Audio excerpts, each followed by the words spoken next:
नमस्कार। कृपया ध्यान दीजिए, ये वीडियो का उद्देश्य सिर्फ आपका मनोरंजन है। मैं किसी प्रकार से ये नहीं कह रहा कि भूत एग्जिस्ट करते हैं या नहीं करते हैं। आप भूतों में बिलीव करते हैं, आपकी मर्जी, नहीं करते हैं आपकी मर्जी, भाई तुम्हारी जिंदगी है, जो मर्जी करो। यह सिर्फ एक स्टोरी है जो मैंने सुनी तो मैं आपको सुना रहा हूँ। धन्यवाद।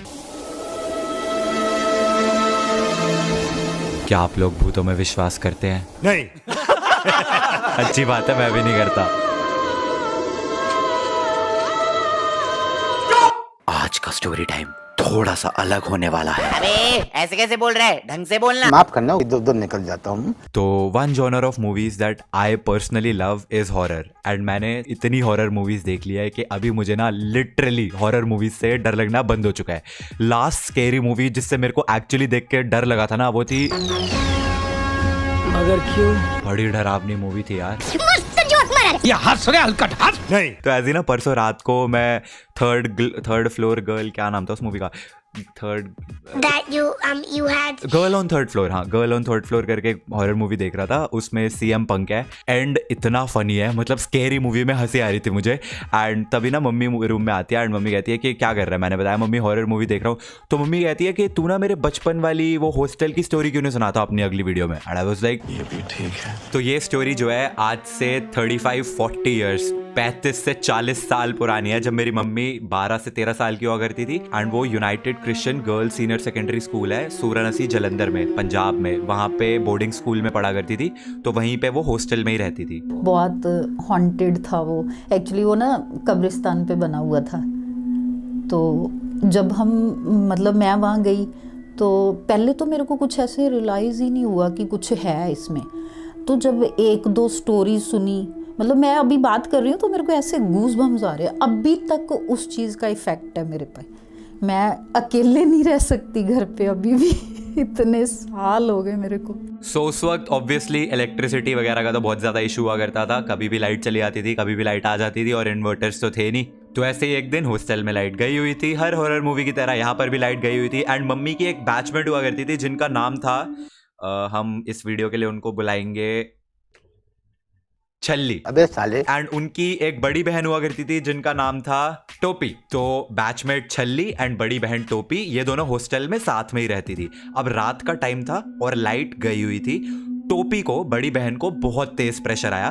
तो उसने छोटी बहन छल्ली को बोला कि सुन सुन सुन, नींद से उठा के, मैं जा रही हूँ, मेरे को बहुत तेज प्रेशर आ रहा है, तू प्लीज डब्बे में पानी भर के मेरे को दे देगी वॉश करने के लिए। एंड ये बोल के टोपी जो है वो भाग के चली गई। अब छोटी बहन छल्ली ने नींद में ये बात सुनी होगी, बट यार वो तो सो रही थी तो उसने इतना ज्यादा ध्यान दिया नहीं। 10 मिनट बीत गए। अब बड़ी बहन टोपी जो वॉशरूम में है, उसको वॉश करने के लिए ऑब्वियसली पानी चाहिए। तो उसने बाथरूम का दरवाजा खोल के ऐसे बाहर हाथ डाल के चेक करा कि वहां पे डब्बा पड़ा है कि नहीं। एंड वहां पे डब्बा पड़ा था तो उसने डब्बा उठाया एंड वॉश करना स्टार्ट कर दिया। एट द सेम टाइम छोटी बहन छल्ली जो अभी तक सोई रही थी अपने बेड पे, उसको रियलाइज हुआ कि ओ बड़ी बहन टोपी ने तो पानी मांगा था वॉश करने के लिए, तो मैं उसको पानी देने जाती हूँ। तो छोटी बहन छल्ली उठी, पानी भरा उसने एक डब्बे में और लेके वॉशरूम के बाहर पहुंची। एंड उसने नॉक करके बड़ी बहन को बोला कि ये ले, मैं पानी ले आई। तो अंदर बैठी टोपी कहती है 1 सेकेंड, पानी का डब्बा तो तू पहले ही दे चुकी थी, मैंने तो वॉश भी कर लिया। पर छल्ली कहती है मैं तो उठ के ही अभी आई हूँ एंड पानी का डब्बा तो मेरे हाथ में है, तो तूने वॉश किससे करा। टोपी बाहर आई घबरा के एंड इतनी देर में लाइट वापस आ गई। एंड वो क्या देखती है, उसके हाथ पे खून ही खून। उस डब्बे में पानी नहीं था, खून था। एंड ये देख के टोपी इतनी तेज चिल्लाई and what my mom told is कि वो उसके बाद पागल हो गई एंड उसको उस हॉस्टल से शिफ्ट आउट कर दिया गया। हमें ऐसा होता था कि जब एक बार हम लेट गए ना बेड पे और लाइट्स ऑफ हो गई तो एकदम सुनसान हो जाता था। ऐसे होता था कि सांस की आवाज़ आती होती। मैं सुना भी रही हूँ तो अभी भी मेरे को ऐसे गूज बम्स, मतलब अभी भी इतना डर है मेरे दिमाग में ना कि मतलब हम वॉशरूम भी नहीं जा पाते थे। वॉशरूम भी जाना है ना तो मतलब जैसे हम लेटे हुए हैं ना, बेड के साथ बेड होता है, मतलब मैं सुना नहीं पा रही हूँ। चद्दर में से हम आवाज़ लगाते थे साथ वाले को कि वॉशरूम चल ले मेरे साथ। ऐसे होता था, इतना डर। हमेशा ऐसे लगता था कि कोई आसपास हमारे घूम रहा है।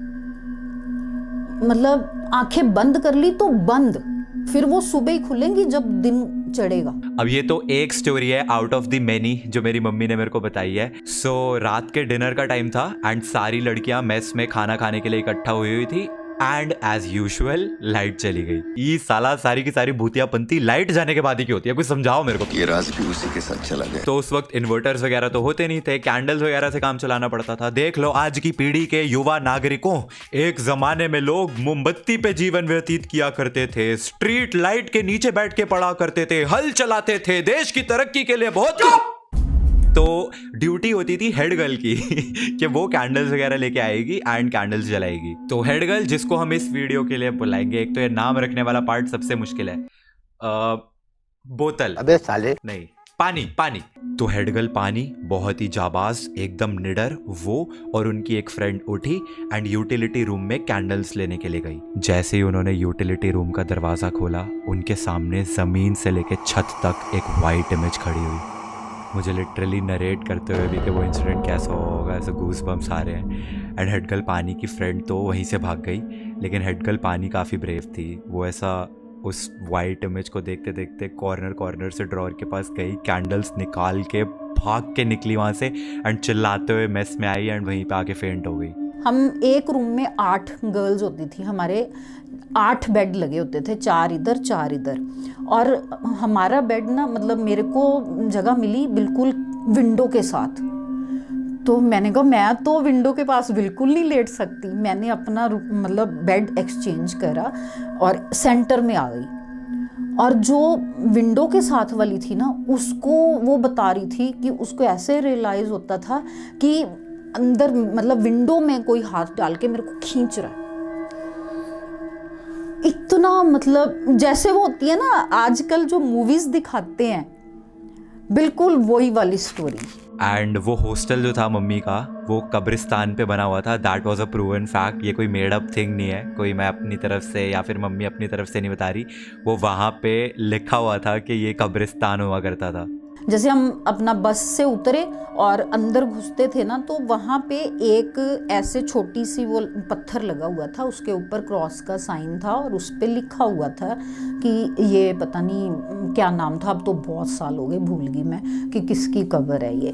तो वो था कब्रिस्तान पे। लेकिन इतने सब के बाद जो एक चीज़ मुझे अजीब लगती है कि अगर वहाँ पे इतना ज़्यादा भूतियापंती होती थी एंड मम्मी को ऐसा कुछ फील होता था कि वहाँ पे हर वक्त कोई है, तो उसके बावजूद भी वहाँ पे वो क्यों रहती थी? डैडी ने एक बार जो बोल दिया तो बोल दिया, बस वहाँ पे एडमिशन मिल गई, तो अब हम मतलब 12th करके ही निकलेंगे वहाँ से।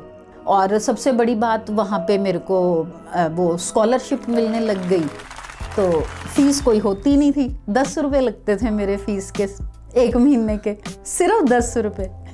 तो इसलिए फिर वहाँ पे ही रहे। तो पापा, मम्मी की स्टोरीज के बारे में क्या कहना चाहोगे? क्या तो रहा हूँ कि तभी तो तेरी मम्मी पे भूतों का असर अभी भी है। तभी तो सबसे बड़े भूत से शादी एनीवेज गाइस, तो ये थी हॉन्टेड हॉस्टल वाली स्टोरी टाइम वीडियो। एंड में मैं बस एक चीज बोलना चाहता हूँ, in no way I am saying कि भूत एग्जिस्ट करते हैं या नहीं करते हैं। सबके अपने खुद के बिलीव्स होते हैं। मुझे लगता है पर्सनली कि भूत एग्जिस्ट नहीं करते हैं, किसी को लगता होगा कि करते हैं, वो उनकी खुद की थिंकिंग है। Everybody has the right to their own thinking. आप वीडियो को लाइक करिए एंड एक बहुत ही ओपी weirdest एप्स वाली वीडियो कमिंग इन 3 days। तुमसे ना हो पाएगा। हम मिलेंगे तब। Thanks for watching.